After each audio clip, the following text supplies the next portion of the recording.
Now we will explore how the American branch of the Illuminati aided and abetted Adolf Hitler, and how the Bushes were the first family when it came to treason.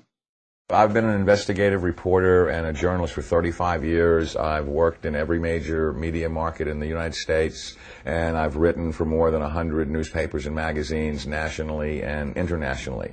So last September 17th, I became the first journalist in U.S. history to go to the U.S. National Archives and the Library of Congress and pore over the thousands of pages of documents in both places to prove beyond a shadow of a doubt or any refutation of the facts that Prescott Bush, the grandfather of George W. Bush, and George Herbert Walker, his maternal great-grandfather for whom his daddy is named, were Nazi traitors to the country who should have been tried for treason. 2 weeks ago, in early August, a major world newspaper, The Guardian of London, finally got on the story internationally, and they flew a renowned reporter of theirs named Duncan Campbell over to Washington to take me back to the archives and Library of Congress so that they could verify that these explosive documents were real and I didn't have forged copies. Prescott Bush was the grandfather of George W. Bush and the father of George Herbert Walker Bush, and George Herbert Walker Bush is named for his father-in-law, George Herbert Walker. Prescott Bush graduated from Yale in 1917 and was in Skull and Bones with E. Rowland Harriman, who was the younger brother of W. Averill Harriman. The Bush family really had nothing going. They were essentially social climbers and opportunistic people. At the time that Prescott Bush met Dorothy Walker, he was a tire salesman. And George Herbert Walker, as all fathers do when their daughter's going to marry someone, said in his heart, you know, it's not an appropriate thing socially that my daughter marry a tire salesman. So he brought Prescott Bush first into Brown Brothers Harriman and then Union Banking Corporation. In actuality, it was anything but a bank. It was essentially a Nazi money laundering operation that had a lot of tentacles into a lot of different other businesses. They owned a shipping line called Hamburg American Line, for example, which was the first Nazi front business seized, although the line was no longer operational in 1942. In the early 1930s, it transported Nazi spies into the U.S., and then their promotional ads offered cash rewards to any American citizens who would go back on Hamburg American Lines and proselytize for Hitler. 8 months after the U.S. had entered the war, the New York Herald Tribune ran a front-page article, Hitler's Angel has $3 million in U.S. bank. And it caused a major scandal and just rocked the world of politics. Brown Brothers Harriman, which George Herbert Walker and Prescott Bush were affiliated with and partners in, worked with I.G. Farben, which operated Auschwitz. Prescott Bush, he did a number of things that were not only anti-American but were pro-Hitler, and he did all that he could to proselytize for Hitler and the rise of his Third Reich, because the largest client, Fritz Thyssen, of his patron, W. Averill Harriman, dictated what kind of behavior he would practice to enhance his own career.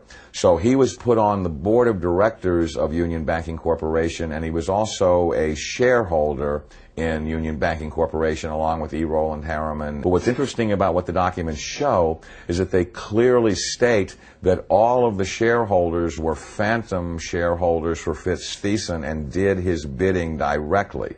So the point I'm making is it's not as if they bought these shares of stock as a passive investment to hopefully profit from the war. They were directly doing the bidding of the individual who built the Nazi war machine. Some very shocking documents that I saw at the Library of Congress 2 weeks ago on August 10th.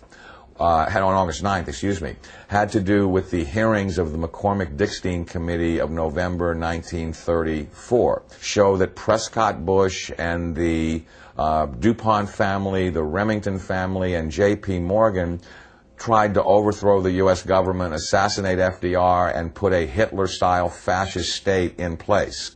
I have in my possession testimony from the McCormick-Dickstein Committee in November of 1934 by one of the fascist plotters that they were going to follow Hitler's model exactly and impose martial law on the United States, round up unemployed people that were worthless to the economy and troublemakers and Jews and put them into internment camps.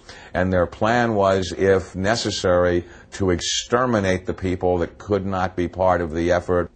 The only reason the coup attempt in 1934 didn't succeed is that they hired the wrong general to lead it, General Smedley Butler, the great Marine hero, two-time Congressional Medal of Honor winner, who worked with the plotters just long enough to be able to identify who they were and then blew the whistle on them to Congress. Incredibly, after being warned by the FBI and the Justice Department and the Treasury Department to cease and desist in their Nazi dealings, they had continued them until 1951.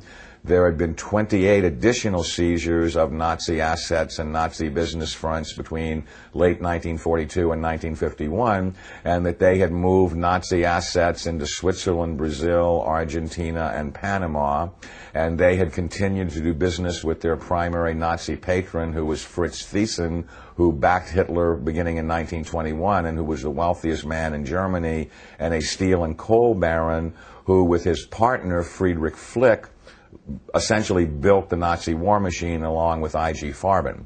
In 1951, when Fritz Thyssen died in Argentina, Union Banking Corporation was liquidated by the U.S. government, and Prescott Bush received $1.5 million for his holdings in his Nazi business, and that was the beginning of the Bush family fortune for all intents and purposes. George Bush doesn't take his philosophical foundation from the Bible or the teachings of Jesus in the Sermon on the Mount. George Bush takes his inspiration from what he learned in Skull and Bones and from the Thule Society that Hitler and Goebbels and Goring cut their teeth in, Bohemian Grove, these evil organizations that perpetrate the ugly things that these criminals are doing to this country for which they must be held accountable. Now you look at the Republican National Convention this week, and you bring in Arnold Schwarzenegger to speak last night. Schwarzenegger is the son of a Nazi. He has praised Nazis. He has praised Hitler.